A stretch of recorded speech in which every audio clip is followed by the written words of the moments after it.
नमस्कार,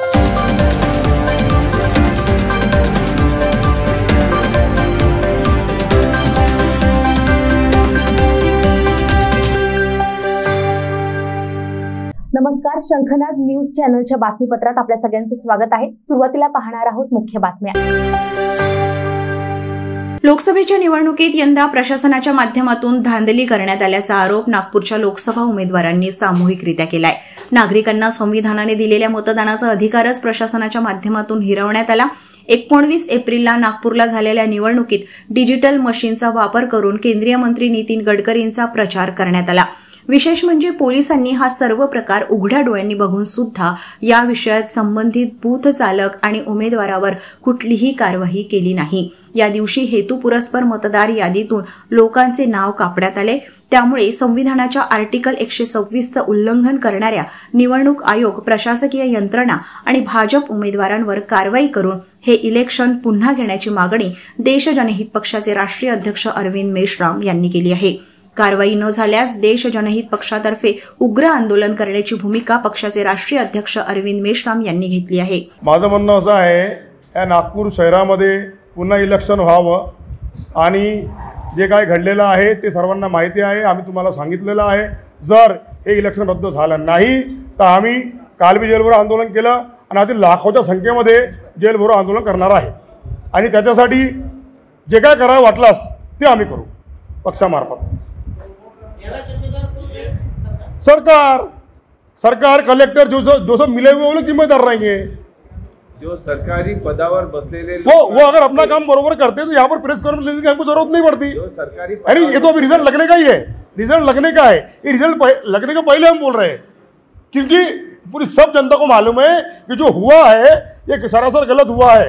7 लाख से ज्यादा वोटर ने वोटिंग नहीं किया है, ये बहुत बड़ा मुद्दा है। 7 लाख वोटर कहाँ गए? मतलब इसका मतलब साफ आहे, याचा अर्थ साफ आहे की तुम्ही कोणाला तरी जिंकून द्यायचा प्रयत्न करून राहिले। सिंपल theory है। हाँ, ईवीएम फोड़ेंगे ना, जहां पर ईवीएम जमा है ना उसको फोड़ने का भी काम कर सकते हैं समय आने पर।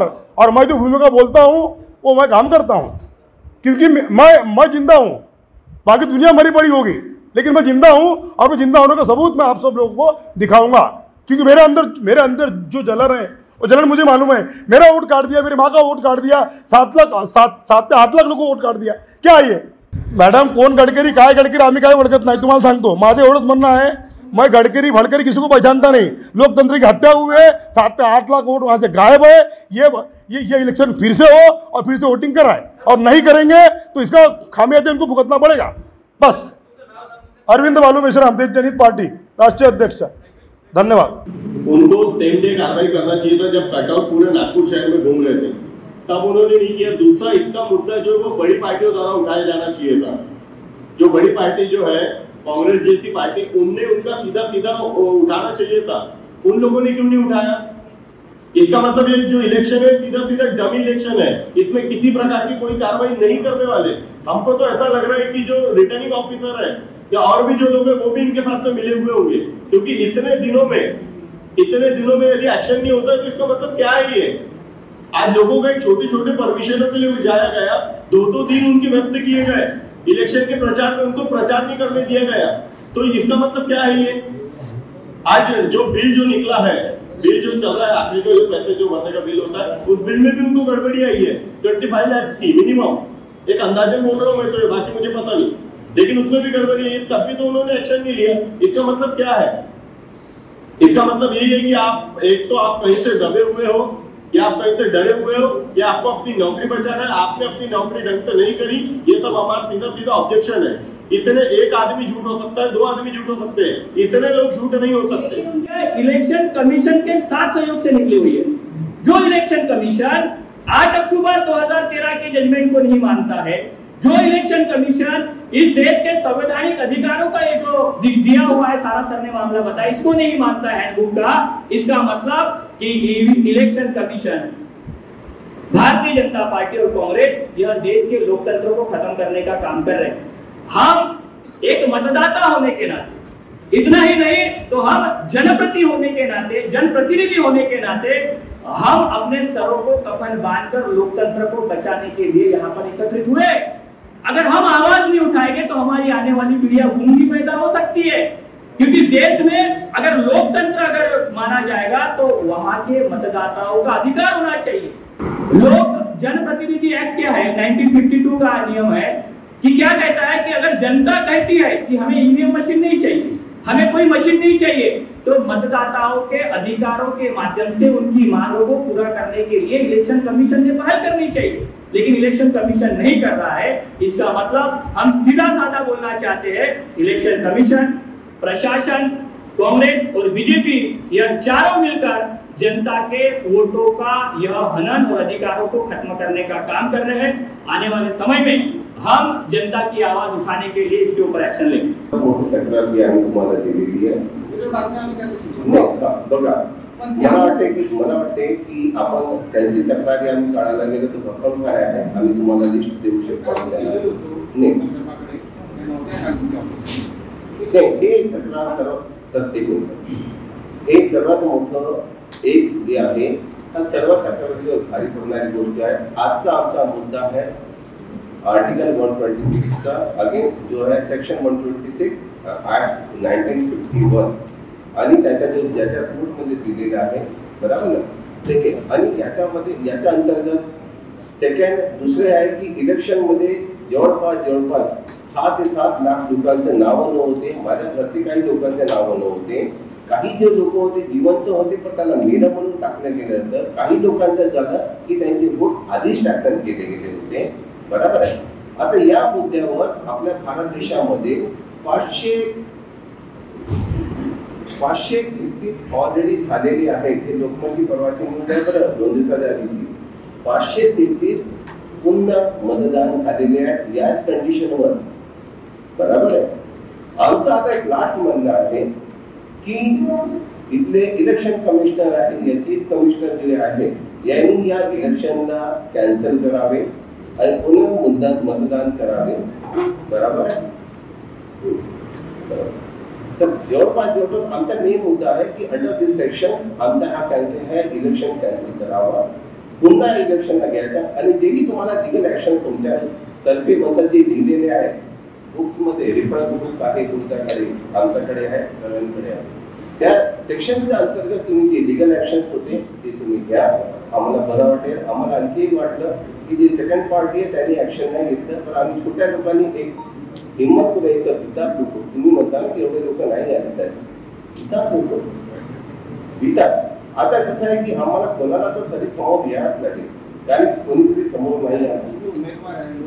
उमेदवार समोर तुमच्या मागे नाही बसलो आम्ही, तुमच्या समोर तुमच्या प्रश्नाचं उत्तर देत आहोत. उमेद आहे